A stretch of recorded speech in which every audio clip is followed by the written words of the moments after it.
ఇది మానసిక వికాసం కోసం ఒక ప్రేరణాత్మక పాడ్కాస్ట్.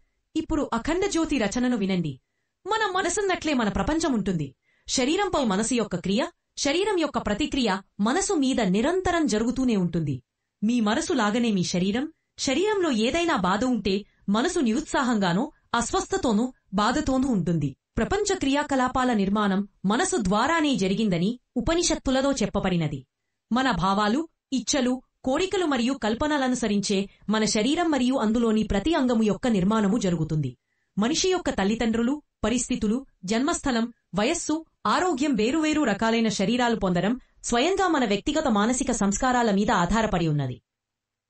మన బాహ్య ప్రపంచం మన నిద్రాణంగా ఉన్న సంస్కారాల ప్రతిబింబం మాత్రమే. ప్రపంచము తనలో తాను నికృష్ణము కాదు, ఉత్తమమైనది కాదు.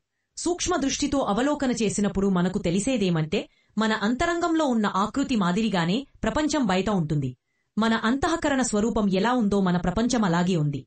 మంచి, చెడు, ఉత్తమం, అధమం, భవ్యం, కురూపమనేవి మనసు యొక్క ఉచ్చ నీచ స్థితులు మాత్రమే. స్వార్థం అనే బత్తీలో భస్మమవతూ మన జీవితాన్ని బాధామయం చేసుకోను లేదా సద్గుణాలను సమీకరించుకొని అంతఃకరణలో శాంతిని స్థాపించుకోను అనేది మన చేతిలోనే ఉన్నది. 46 ఫిబ్రవరి తర్వాత